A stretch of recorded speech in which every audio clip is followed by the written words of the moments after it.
was actually used to film the Matt Damon movie The Martian. So, but yeah, obviously plenty of elevation, panoramic views and climbs that challenge every hiker's endurance and commitment.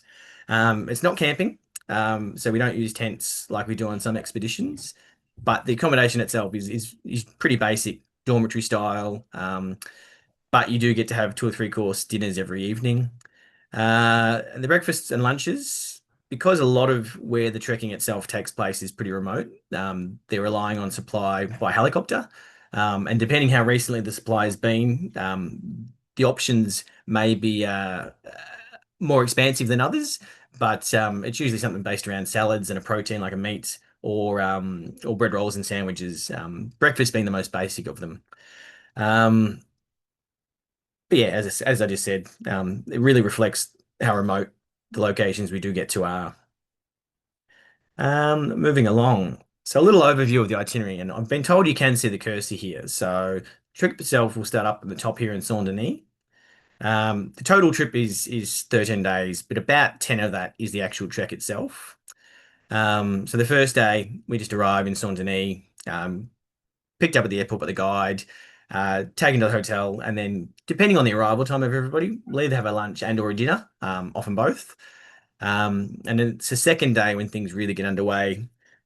After breakfast, there's a little transfer um, up the mountains here. So we gain a lot of elevation from this little point of Saint Denis to Le Brule, probably talking about 12 or 1300 meters. And then from there, you're trekking for another 600 or so meters up that first day to our first little shit. So it's a really easy introduction.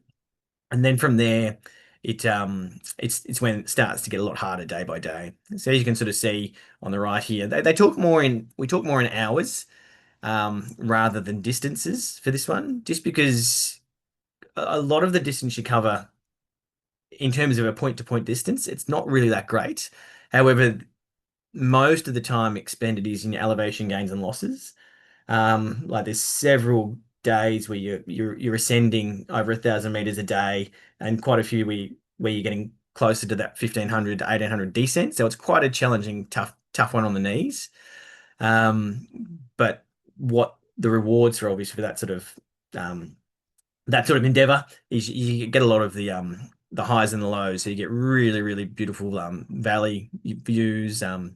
It's I think the third day through to about the seventh day is um is in Mafat, which is a sunken caldera, and yeah, so you get the really beautiful views from the top, and then you get the appreciation of it from when you're buried in the valleys themselves. So I think once we're actually walking, the lowest point we get to is about 200 meters. And then obviously it ranges up to the 3,070 meters Piton de Neige, which is the highest point in the Indian Ocean. Um, but yeah, so as you can see on the itinerary here, there's several days in Mafat. And during this period, we actually are separated from our luggage. So we have to have a bit of a day pack. Well, several days worth of clothing at least to get us through. And then there might be one or two other nights where we're separated from our baggage, but generally we're reunited with our bags at each point. But yeah, so this little stretch here from Le Brule all the way through to Silaus, there's not really a lot of opportunity to resupply individually, like when it comes to things like your trail snacks and things like that. So Silaus is a good town and you get there generally pretty early in the day as well. So it's a good chance to have a bit of a wander. Maybe have one of those uh, eclairs that I spoke about before, and there's a good supermarkets and stuff like that. So if you need to get some snacks, there's even outdoor stores there. So if you need to replace your boots or look at getting some poles last minute or something that needs to be replaced, that's a good opportunity to do so there.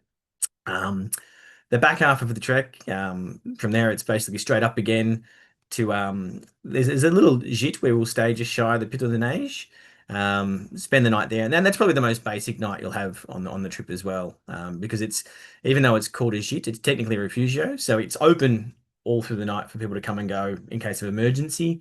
That's at about 2,600 meters, and then the following day you'll have a really pre-dawn departure and ascent in the dark to get to the top of the Piton de Neige, hopefully for sunrise, weather permitting.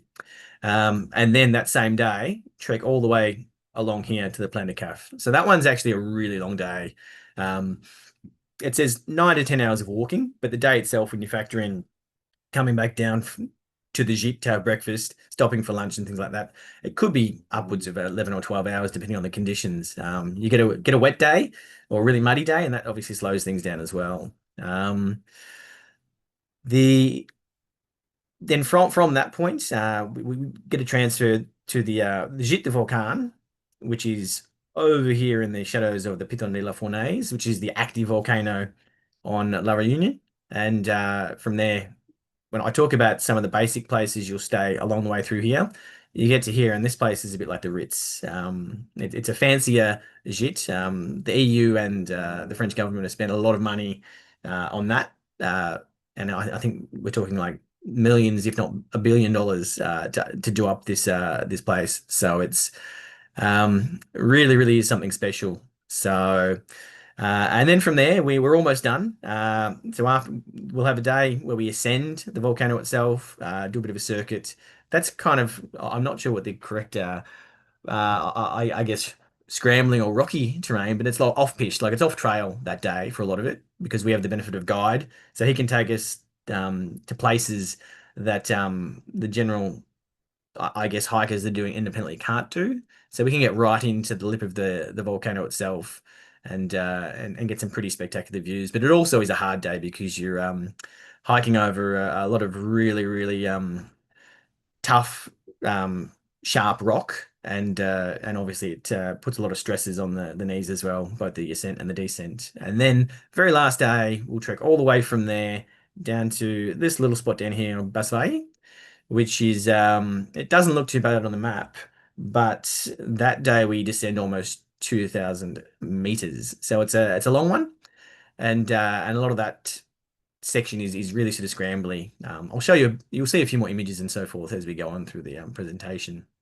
But yeah, just on the right, you can sort of see little photos here. That's one of the photos near the edge of the crater there in the Piton de la Fournaise. So it's an active volcano. I think as recently as 2 or 3 years ago, they had to evacuate people. Not that there's any danger, thankfully, but there's always the imminent threat. So we'll move along a little bit.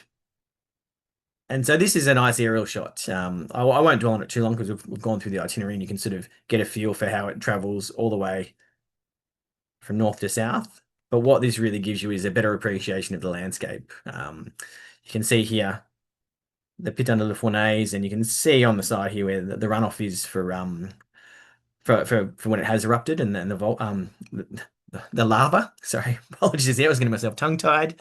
In this section here is where you've got a lot of the really, really tough trekking, a lot of the ups, a lot of the downs. As you can sort of see, this on the left here is the landscape. A real mix of jungle, temperate forest, and so forth. And then once you get up the top here, it's a little bit above the tree line. It's quite scrubby, not too dissimilar to Australian, I guess sort of high country, alpine country. And yeah, just really, really stunning. And as you can sort of see down here, you get, depending on the conditions, you can see in almost 360 degrees ocean to ocean in every direction. So it really is a stunning spot.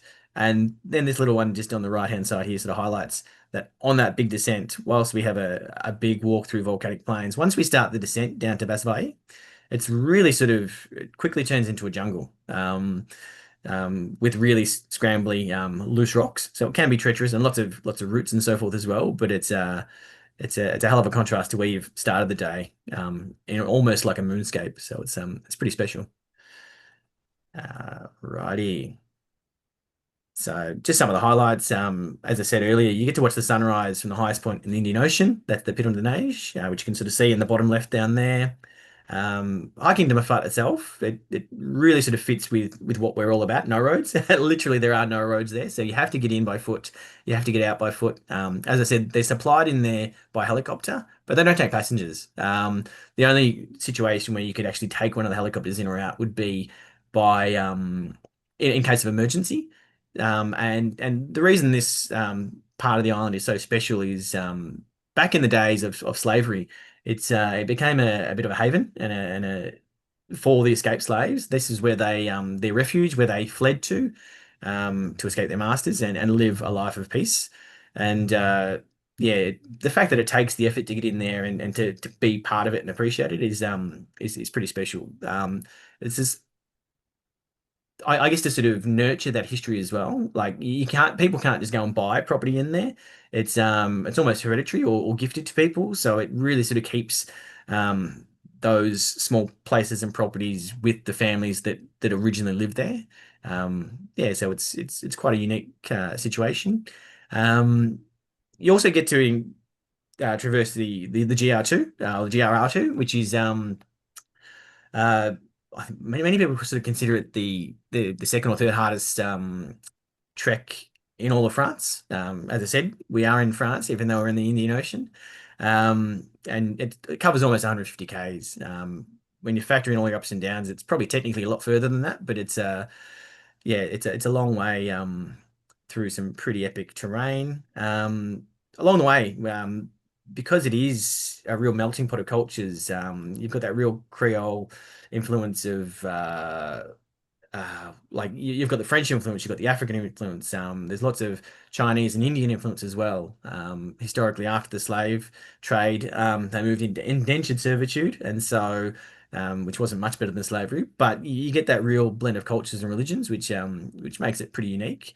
And you also get to ascend the pit on de la Fournaise, which is also at over 2,600 meters, which is another pretty special spot. The trek itself. So the nitty-gritty from our perspective, at the moment it's 46.50 per person. We go with a minimum of four and a maximum of 12 trekkers, so it keeps the group a pretty small size. There's no standard single supplement option. It is priced based upon availability. And what I mean by that is, unlike some of our other options where you can pay a single sup and get a single room the entire way, because of the nature of the accommodation, some places don't have single rooms, like it's purely entirely dorm accommodation. Some do, but it's very limited. And we don't use the same gîtes, barring a couple of locations. We don't use the same gîtes for every single trek. It really depends on the availability at the time. And so some places will have single room, some won't. And so if somebody's interested in getting a single room where they can, we'll just reach out to the team on Reunion. Jess and her team over there, they'll reach out and find out if there is any options, and they'll price it um, on a case by case, night by night option. So we can't sort of say, oh, there's a fixed amount. They'll come back to us with the price, and we say, here it is. Would you prefer it or not? Um, as I said, it's one of the tougher adventures in the No Roads collection. We've got a couple of really tough ones, like there's the Dusky in New Zealand, the Waywash in Peru, and some of the Nepal treks, like Mirren Island Peak. But this one, even though you don't have the same sort of conditions and you're not battling the same amount of altitude, there is a lot of ascents and descents. So it's a real killer on the knees.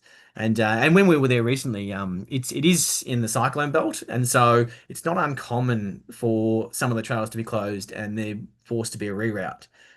So whilst on the second day, we'd go from down to Dordan, which is a long day in itself. When we were there, we basically had 8 or 9 hours of hell, covering 200 meters and descending a kilometer over 5 or 6 hours. That's how steep and treacherous it was in the wet on our reroute.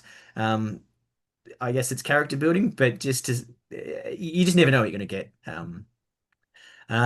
Luggage is transferred by vehicle for us, but as I said earlier, there's some instances where you'll be separated for several days at a time. So we hike with a day pack, which sometimes will need to carry several days of clothes. Starting at 1,200 meters on the first day, we get up to over 3,000 meters on the Piton de Neige, and then finish back down at about 600 meters. But there'll be times where just going through the elevation loss gain, like second day, you're gaining 600 meters, losing 1,400. Day four, you're gaining 1,100 and losing almost 800. Yeah, the second last day of actual hiking, you're losing 18, sorry, yeah, the last day of actual hiking, you're losing 1,800 and gaining only a couple of hundred. It's a real up and down affair, and that's why it is a tough one. And you get the 2 nights in the hotel at the start and the finish. The first night in the hotel was just to sort of get us acquainted with the place, but at the very end, it's more of a resort type town in Saint-Gilles. So you'll be near the beach, near restaurants. There's a pool, just a real chance to have a bit of R&R for that last day on the island. And we're led by a local English speaking guide. There's not many, surprisingly, there's not many of them on the island. I think there's maybe two or three in total. One of whom has just had a knee reco, so she won't be leading anything anytime soon. But the ones that we've got there are excellent, and as I said, very local. So they've got their own take and own perspective. Um, Whilst they're technically French, you ask them, and they're very much Renes. They're not French at all. So they've got their own identity, and they're pretty proud of that. Difficult level of preparation. As I said before, it is quite tough. And what this image here like shows you is again the diversity of landscapes. Like here's some more real sort of volcanic terrain that we walk through. It requires physical fitness and proper training. Prepare for high altitudes and home. Whilst, as I said, it's not getting to the same altitudes that you get in the pool. You still at most times you're over 1,000 meters and up, so it's very different to what we have here. Start in the tropics and above 2,000 meters, it's often more exposed and far colder. And the rock itself can chew through boots at an alarming rate. So even though the volcanic rock is really light to pick up and heft, it's really sharp and yeah, it can really sort of chew through boots. So if you've got an older pair of boots that are on the end of their sort of days, you probably want to look at something a little bit newer, but not something brand new, obviously, because we don't want you blistering up for something that haven't been broken in or worn in. And as I said, some of the days are also really long. Um, we as I said before as well, we did have our first trek, and I've just chucked on the side there a bit of feedback from Deborah, who joined us on that one. It was her second time on reunion, but she had not had the opportunity to hike it, and as she says, it was truly amazing. The scenery is beyond extraordinary, with so many different landscapes or types of landscapes that take the breath away. She's done a lot of fabulous multi-day hikes, but this one truly stands out for anyone who loves getting out in nature and experience a country that is both physically stunning and unique. And I would be in a complete agreement with her. And I'm not sure how many of you guys have done any of the trekking with us in the past, but she's a veteran of the TMB, which she said was a walk in the park compared to this. Obviously, a stunning trip and a beautiful experience, but she said this was something else, but so much harder. So. Bit of the cultural insight. So as I touched on before, it's Creole culture is really rich, woven from the African Malagasy, the European, Indian, Chinese, and Southeast Asian influences. Um, Religions there, they all coexist really peacefully. They don't necessarily integrate, if that makes sense. Like the religions aren't sort of a blend like you find in some places, but they all live side by side. There's no sort of violence or issues between different ethnic groups. The food itself, it's spicy, hearty, and extremely diverse. Um, their staple dish is a curry, but not a curry as you'd know it from like a subcontinental perspective. Rather than being curry leaf based, it's more ginger and turmeric and onion and tomato sort of base. And then they'll usually serve it on the side a rugal, which is like a spicy condiment, which is again like the curries. This sort of condiment is different from village to village, and the level of spiciness and also what it's made from. Most commonly chili, tomato, onion based, but some use lemon. Some throw fish in there. It's a real sort of blend of family recipes that you'll find as you cross the island. Throwing back to that again, subcontinental like samosas are a really popular street food, but sticking to their French heritage as well. Their samosas are quite often full of cheese or fruits or things like that. So it's a real sort of fusion of cultures. And the other thing that they serve with almost every meal, at least the dinners, is you get a serve of rice, but also some form of pulse or legume. So it might be like a white bean or a lentil in a sauce, and then that comes with a curry, which could have any manner of protein. Could be seafood, could be chicken, pork, some sort of sausage, vegetarian sort of options as well. So you're certainly not wanting for the diversity, and yeah, it's all very obviously filling and hearty at the end of a good day's hiking. So what you'll need, and this is one of the images I actually haven't taken myself. I thought it was a really good way of highlighting one when you're atop the Piton de la Fournaise, how high it is, but also how close you are to the ocean. And you'll sort of notice you've got the main sort of cone or caldera there as well. But there's a little sort of section here on the left, which is part of a past eruption. And normally the groups that sort of walk can sort of just skirt the fringes here. But because we have the advantage of a guide, we're actually able to go in here and sort of get really close to the edge, look in. You've got to be quite careful because it's obviously very loose rock and there's quite a lot of fissures through the rock here. And then we get to have our lunch in there as well. So it's a really, really cool spot, and a little bit closer to the action than other people would be. But yeah, essential gear for the trip. Durable hiking boots, as I said before, broken in. Layers for the temperature changes because, as I said, once you get above that 2,000 meters, it's pretty exposed, and you're not always going to get bright sunshine like this as well. It could be fully fogged in, clouded, rainy. But you also need to protect yourself from the sun. Trekking poles are really useful if you're someone that uses a trekking pole occasionally or always. Sun protection vital. Combination of sunglasses, a hat, sunscreen, and or long sleeves. Wet weather gear too. It is a tropical island, so you can get monsoonal type rains uh, at any time. And the other thing we need people to bring is a plastic container, like a lunchbox, and a sleeping bag liner and something to use as a pillow for one of the nights because bedding is included almost every other night, but for when you're at the night that we stay atop the volcano, or it's just as I said, a refugio. So they have a heavy blanket, but there's no bed sheets, pillows. Um, some people take inflatable pillows. Some people just use a puffer coat, or it's like a linen bag that can stuff their clothes into. Whatever works best for you. Just as long as you've got something to sleep on. And look, some people don't even worry about the sleeping bag liner as well because it's quite cold up there, and you're getting up at say 4 in the morning to start the ascent. Some people might just be in their leggings or in most of their clothes ready to go.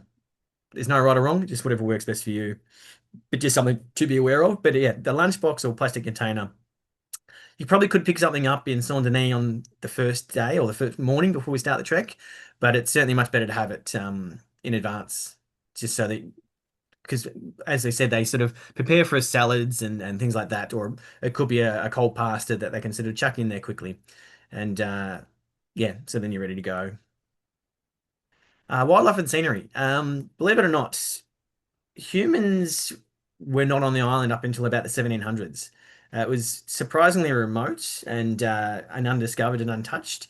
But part of that being isolated means it doesn't have a huge amount of mammalian species. There's a couple of endemic bats, but you don't get any of like I guess the land four-legged kind that are I guess authentic to the island. But there are some really cool bird life and some insects and stuff like that. But the one on the top right there, the paradise flycatcher or the masquerade paradise flycatcher, that's one of my favorites. I love the color.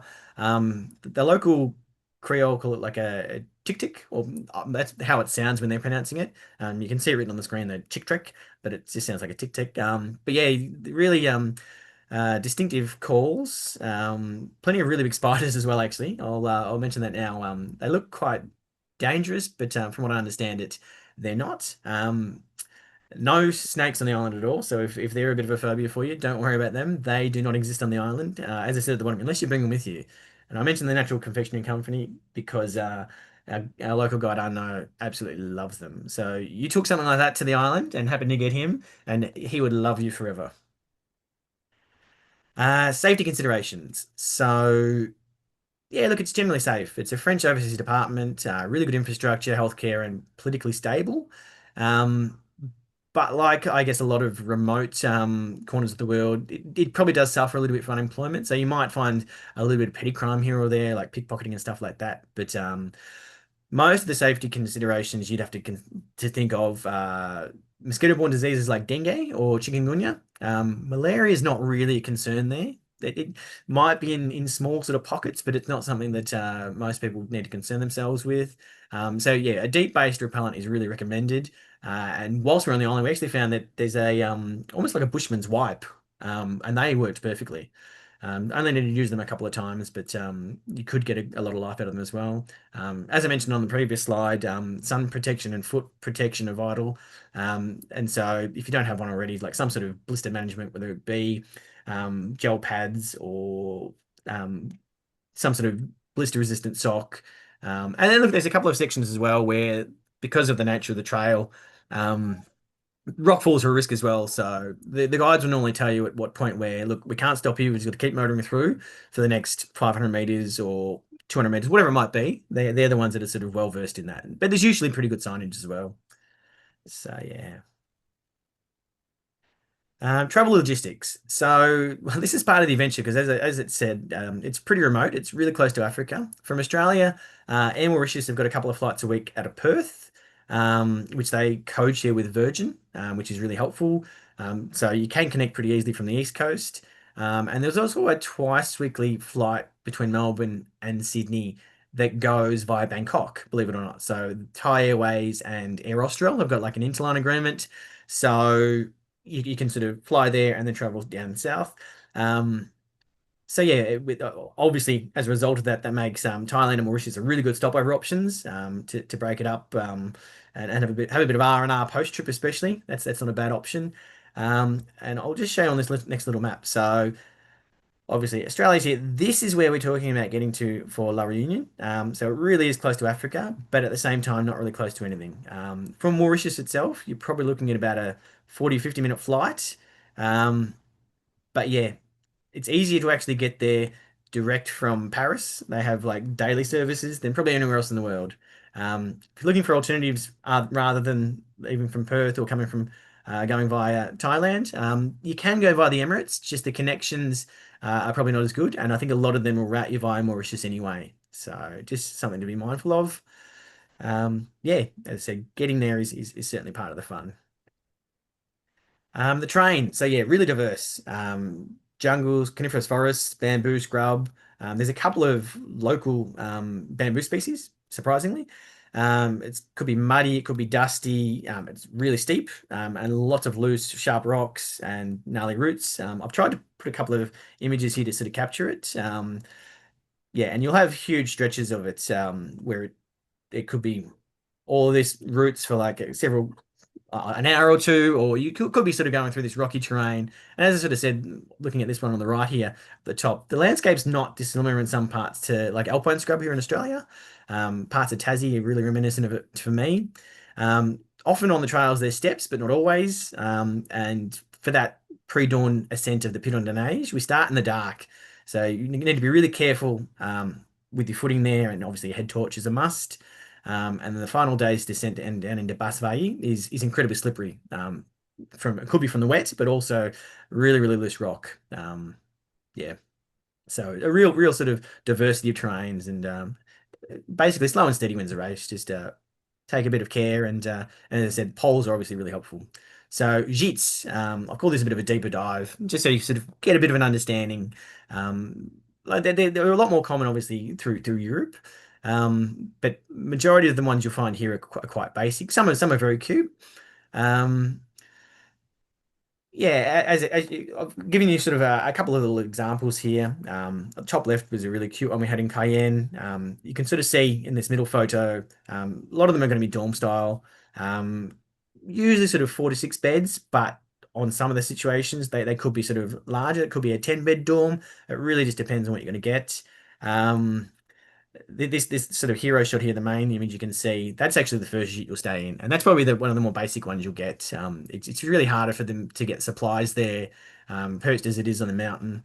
Um, but yeah, dorm style with shared bathrooms. Private rooms can't be guaranteed, as I said earlier, but might be an occasional treat. You just never know.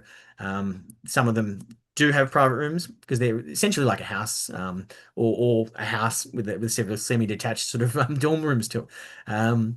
Meals are served in a common or communal dining room, and quite often they'll serve you a shot of rum, um, and all of them have got basically their own take on it. They'll flavour them with flowers, fruits, all sorts of orchids and things. Some will have like a dozen different flavours of rum that, if that's your jam, you can try them. Some of them are really sweet. Some of them are really strong, and some of the places even sell beer and wine as well, if that's more your thing. Water itself can be in limited supply, so showers aren't always an option. I've got to stress that. While they generally are, and the island does get a lot of rain, there's supplying them for with water when it's not wet is a bit of a challenge, and obviously the priority is drinking and cooking water. So showering does sometimes take second fiddle. So wet wipe showers, yeah, sometimes you're relying on those. Gîte de Volcan, this is the one I'm talking about, is the exception. This is not like any other gîte.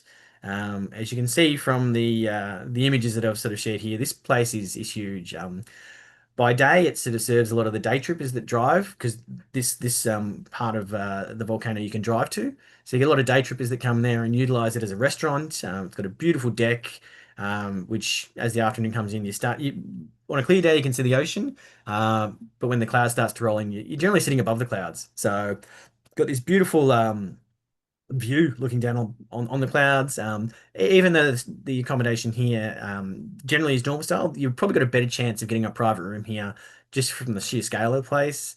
Um, this one it's set at 2,240 meters, so it's yeah, really high. And as I mentioned earlier, it's had a lot of money thrown at it, so that's why this one is really the bee's knees as far as utes go.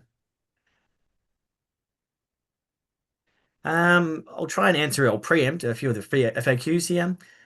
So yeah, limited charging points for devices at some points on the trek. Phones, cameras, and other devices. Plus, the cold and the altitude can cause them to drain quickly. So, bring spare batteries if you've got them. Keep them warm, especially when you're on the Piton de Neige. Sometimes when it comes to charging, there might be a one charging point in a dorm room. More often than not, there might just be a power board in the communal dining area. So you might only have a few hours to access it, depending on the shoot itself. So something to be mindful of there. Bedding is provided except for the night on the Piton de Neige, as we said. So you might want a sleeping bag liner, a sheet, and a pillow to use for that evening on the mountain. It is a tough trek. I reiterate this, not to scare you, but just to prepare you. The steep inclines and rough rock can encourage blisters, even in hikers who normally don't suffer from them.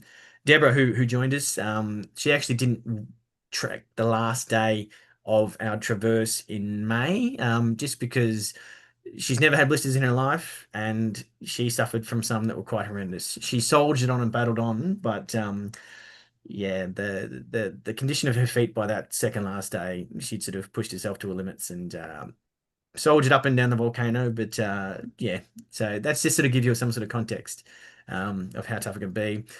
Breakfasts and lunches are very much gluten heavy, often bread or pasta based. So if you're gluten intolerant, um, you might have to think about things that you can actually bring with you. It's a hard one for it to be catered for just because of the supplies that they can get.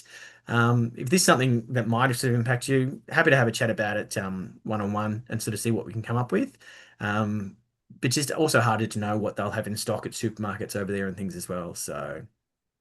You may have time to purchase some snacks in Saint-Denis or Salaus. Definitely have some time in Salaus in that afternoon there, but it's often easiest to bring them with you. So if you've got your protein bars or trail mixes and stuff like that, it's more convenient and easy to bring it with you. Not to say that don't duck into the supermarkets and try something local. They've got some really good stuff as well.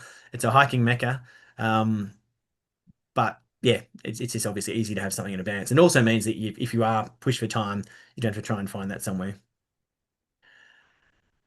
Yeah, general info for well, obviously you can contact us. Most of you all know us on the mailing list, etc. You know how to call us. You can email myself directly, chris@noroads.com.au, or look at the trip itself on noroads.com.au website. What happens after booking? Like any other No Roads trip, you should receive a welcome email, which will give you a bit of a link and a bit more of the information, some of which we've already covered here. But again, any other questions, come back to us.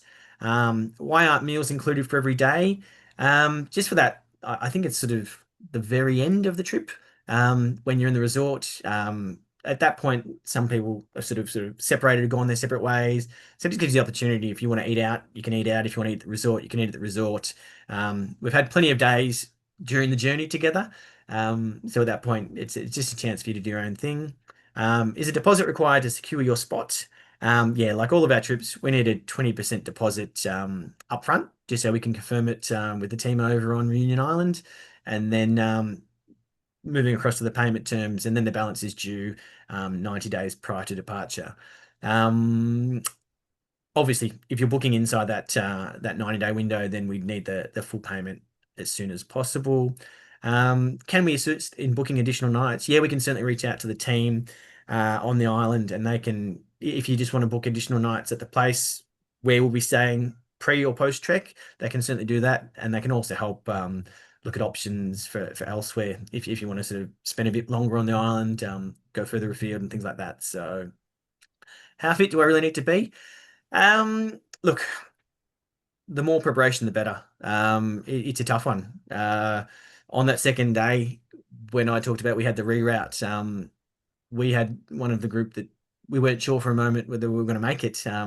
Just we didn't have the trail legs, and yeah, it was such hard work on the knees that the legs turned to jelly. But sort of sucked it up and managed to get through, and everybody sort of finished except for unfortunately Deborah with the blisters. But it is a really hard trek, so the more prep you can do, because you will be carrying a pack, at very least a day pack the whole way. The more training you can do with a weighted pack, the more work you can do on ascents and descents with your knees, and not just not talking about the elevation. It's just the compounding impact, because some of the climbs are really long, and we could be talking for hours on end. Can we arrange a private trip? Yeah, we certainly can. We'd reach out to the team and find out availability, but that's certainly something we can always do. We'd be looking at least that minimum group size of 4, possibly 6, depending on what you guys are looking to do. But that's, yeah, definitely something that we can do. I know that kind of wraps it up in terms of the base presentation. I think Pete was going to field if anybody had any questions, because I can't actually see the chat window itself at the moment. So if anybody else had anything they wanted to ask or have already asked, I'm certainly happy to field that now. Um, There's or no we'll see. questions, Chris. It's No amazing. questions.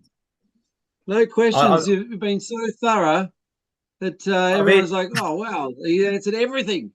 I've either been It's that thorough or incredible. put them all to sleep. So. Here we go. We've got one here. Toilets are clean Western toilets. Yeah, they're definitely Western style toilets. But what you might find on occasion, depending where you are, um, the plumbing can be pretty basic. So they can get blocked up, but all of them have got Western toilets. I'm thinking we had them that all of them were fine, all of them were flushing, except for the first jeet we had. They had water issues. They had a big posse of 10 Russian hikers that had used up all of their water supply, and so they couldn't flush the toilets. So in that sort of situation, it starts to get a bit not dicey, but yeah, you just have to be wary that something like that could occur. But yeah, every place has got a toilet, or toilets, and yeah, Western style. Obviously, when you're out on the trail, that's a different kettle of fish. You might have to use the good old facility. Um, but yeah, in that sort of scenario, we sort of encourage people to utilize the toilets at the gîtes where possible, so that if you need to go on the trail, worst case scenario, it's just a wee or something. So, All right, we've got another one from Anne Marie. What is the best time of the year to do the trek? really good question. Look, we sort of run the trips from sort of May through to sort of September, October, just because similar to the Northern Australian climate, outside of that, you start to hit the cyclone season. So yeah, look, the sort of the southern winter is probably the best and most stable weather-wise. But as I said, like the month before we were there in May, they had a cyclone, and that really put actually the entire trip at risk at some point. But surprisingly, whilst you get to the depths of the Australian winter, June, where it's often quite cold in the south, it's one of the quieter months for them. So that's a really good time. Yeah, May, June window, just because I think with the northern summer, a lot of people are sort of focused on Europe and thinking a little bit less of the south. Um, but yeah, but that being said, you'll probably find 90-95% of the other trekkers and hikers you'll find on the island will be French. It's a bit of a hidden gem that they don't seem to be wanting to share with the rest of the world. So, but they do have the eclairs, so I can't hold it against them. So, Yeah, let's not tell everybody then.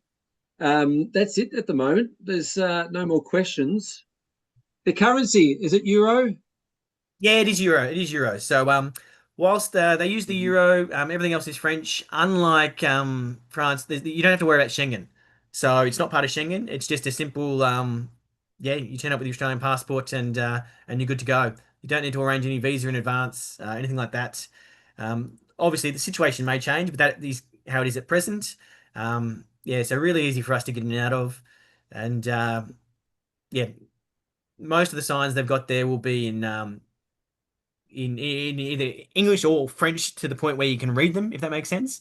But that's probably the biggest challenge locally is that there's not as much English speaking as you might expect for it's it's not really sort of geared as a tourist destination like that beyond the domestic tourist. So that's probably where the biggest challenge comes from is that that language barrier in some instances, but it's also part of the fun.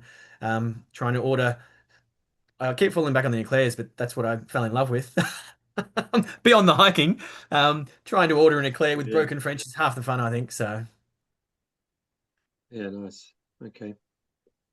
I'm just thinking if there's no more questions for tonight, we've recorded this, so we'll send a copy to you anyway. And maybe you've got some friends who want to join you. You might have a look at the recording. Yeah, we'll send that to everybody tomorrow. And Yeah, yeah, and as I, Chris I said, would just if sort of you've got any add that questions, preliminarily we sort of when we were talking to them we sort of highlighted or flagged it as sort of May, September, looking at hopefully a couple of departures each year. But we're also thinking of maybe because it is their low period and they could certainly benefit from our visitation is maybe looking at a June date, either in addition to or as an alternative to the May.